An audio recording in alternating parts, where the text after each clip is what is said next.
Hey, welcome back to the channel. In this video, I'm going to replace the rear tire on my 2024 Ducati Multistrada V4 Rally. It currently has the Scorpian Trail II tires, which are not terrible tires for off-road. I am, however, looking for something a little bit more robust.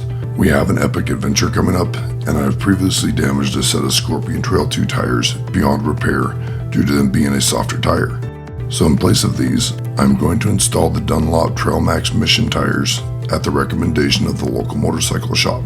So I wanted to make sure that I had some time on these tires before just setting out on that adventure to make sure that I like them. To start, I loosened the chain adjustment bolt a little on each side so that when I loosen the axle nut, I can get the axle out. I loosened them the same amount of rotation on each side. I then loosened the axle nut using a 36mm 12-point socket.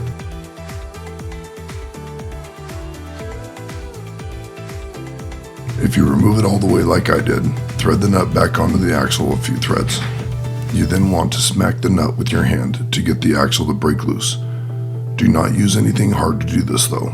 If by smacking it with my hand it doesn't move, I would choose to use a rubber-headed mallet.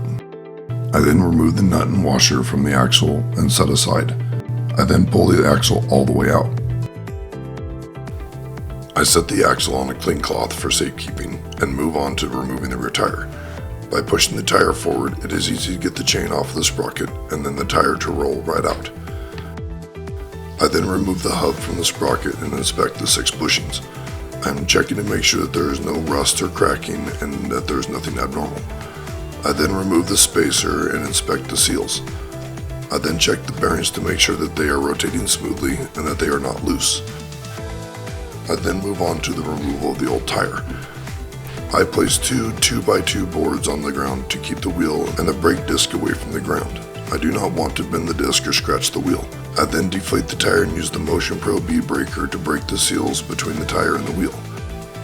I have a small solution of water and dish soap to use for this process since I never seem to have the appropriate wheel installation lube. So I dip the tip of the bead breaker fork in the dish soap solution and push it in between the tire and the rim.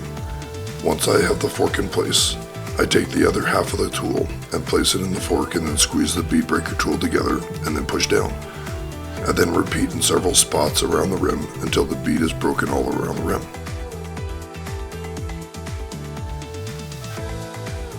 I then flip the tire and do the same thing on the other side. Once the bead is free from the rim on both sides, it is time for the tire spoons. I use the Nico tire spoons which came with the rim protectors. You start by placing the rim protectors and then place the spoons. These do work well even with the shape of the Ducati rim. You then work your way around the tire until it is completely free from the rim.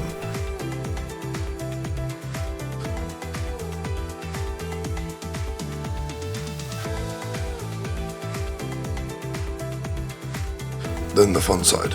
Start by placing the protectors and then place one of the tire spoons, then you pry it forward. It is important to pull the back of the tire up so that the bead sits in the middle of the rim. If you have trouble getting the tire to come up, use something or someone to keep the back side of the tire up. Once you get the tire partially removed, it will be easy to pull it the rest of the way off the rim. Now it is time to install the new tire. Most tires are directional, so make sure that if there is a directional arrow, that you have the tire properly orientated before installation. I then dip a paper towel in the soap solution and wet the rim and the tire. I was then able to just push the first half of the tire onto the rim. I then wetted the other bead and pushed it onto the rim as much as possible to limit the amount of usage of the spoons, since during the installation you're not able to use the rim protectors.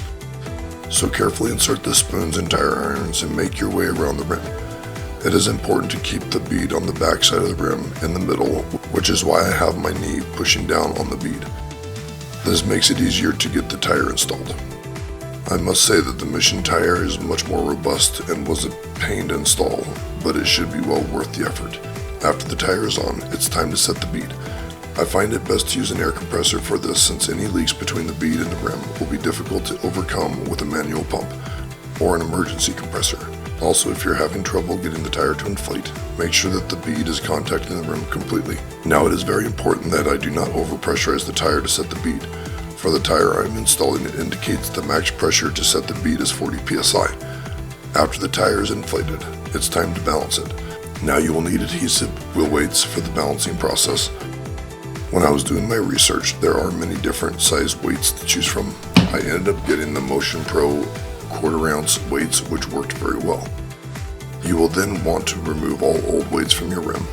It was at this time that I noticed that the dealer never actually balanced my tire that came on the bike. So place your wheel on the balancer and rotate it slightly and let go. The heavy spot will settle at the bottom, and then you will place a single weight on the opposite side of the rim, or basically at the top. After each weight, rotate tire slightly and let go. Add weight at the top again and repeat until there is no additional heavy spots.